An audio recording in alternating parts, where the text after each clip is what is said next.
1838 жылы Лондонның баспаханасынан полковник Майлз әйгілі Ұлықбектің, яғни Әмір Темірдің немересі Ұлықбектің түркілер және татарлар атты кітабын ағылшын тіліне аударып шығарады. Міне сол кітаптың 72 және 73 беттерінде өздеріңіз экраннан көріп отырсыздар. Шыңғыс хан Хижра жылының 599 жылы 49 жасында Уан ханды жеңіп келгеннен кейін өзінің Найман Күре деген ордасына келеді дейді. Сол жерге мұғыл рулар дереу жиналып, оны хан сайлады деп ап-анық жазылып тұр. Яғни Шыңғыс хан мейлі қият болсын, мейлі меркіт болсын, кім болса да, ол өзін Найман деп таныған адам болған екен. Көрдіңіздер ме? Сонымен қатар Шыңғыс ханның аты да, астындағы аты да, сайыскер аты да Найман деп аталған. Бұны Тілеуберді Әбенайұлының 2013 жылғы құпия шежіренің құпиясы деген кітабын оқуға болады. Ол кітап 1242 жылы жазылған бір кітаптың аудармасы. Оның аты жоқ. Оны монғолдар өзінің несіне, тарихына Шыңғыс ханның құпия шежіресі деп аударып енгізген.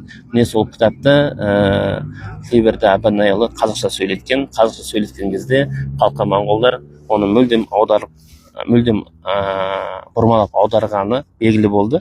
Соның ішінде Шыңғыс ханның Найман ат деген сөзін Шыңғыс ханның 8 ат деп жазған екен. Найман деген ол негізде 8 деген сөз, және Шыңғыс ханның тілінде. Сонымен қатар Найман деген сөздің екінші атауы, яғни синонимі сайыскер деген сөз екен. Көрдіңіздер ме?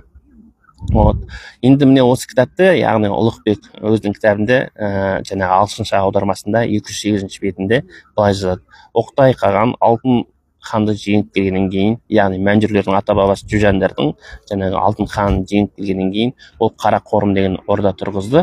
Ол жерді түркілер Күрші деп атайды деп жазған екен. Күрші деген ол қазіргі Шығыс Қазақстан облысындағы Күршім ауданы. Неге дейсіздер ғой? Оны Рашид-ад-Дин Хамадани Жами ат-Тарих кітабы дәлелдейді. Өйткені кім жаңағы Рашид-ад-Дин жазады, Үгедей қаған дейді.